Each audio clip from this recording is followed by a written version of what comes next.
Kikyo-chan, on se pose dans un café en rentrant? Pourquoi pas? Mais attends, j'aimerais bien proposer à quelqu'un aussi. Après avoir invité une de ses amies, Kushida, tout en rangeant ses affaires, se dirigea vers Horikita. Horikita-san, mon ami et moi on se fait un café. Ça te dirait de te joindre à nous? Non merci, ça ira. Horikita rembara Kushida en 4 mots. Purée, c'était vraiment au-dessus de tes forces de faire comme tout le monde? Genre faire semblant d'avoir des courses à faire? Ou d'avoir déjà prévu de retrouver quelqu'un? Ainsi, Horikita déclina violemment, mais n'enleva pas son sourire à Kushida. Il faut dire que Kushida n'en était pas à son premier coup d'essai.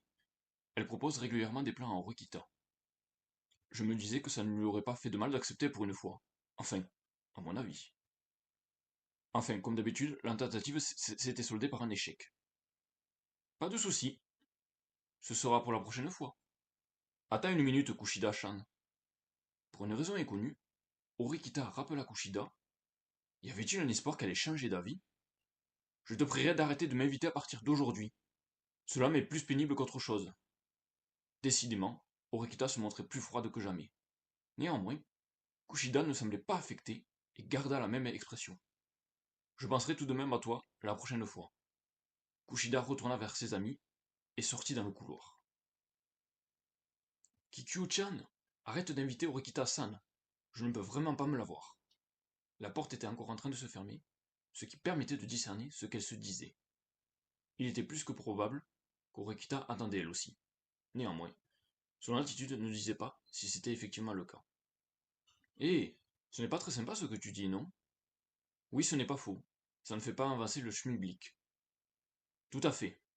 Horikita, qui finissait de ranger ses affaires, sortit de la salle de classe, à son rythme. Je décidai d'y flemmarder un petit peu, jusqu'à ce que la nuit me prit, et me fit me décider à me lever. Je crois qu'il est temps de rentrer. Ainokuji-kun, tu as du temps? Je tombai nez à nez avec Hirata, qui était encore à l'école. Je lui répondis positivement, avec une petite voix. Il faut dire que je ne m'attendais pas à le voir me parler. C'est à propos de Horikita. Je me demandais si quelque chose n'allait pas. En effet, les filles parlent d'elle souvent, et elle l'est tout le temps seule. Hormis le moment où elle rejeta l'invitation de Kushida, il était vrai qu'elle était toujours seule. Tu pourrais lui dire d'essayer de faire un effort pour bien s'entendre avec les autres? Je pense que je n'ai rien à lui dire. Et puis, tant qu'elle ne dérange personne, je ne vois pas le problème. Je comprends bien, mais on ne peut pas s'empêcher de s'inquiéter pour elle. Je ne veux pas qu'il y ait des problèmes de persécution dans notre classe. Persécution? Il faut dire qu'il allait droit au but, après être sorti de nulle part pour me parler.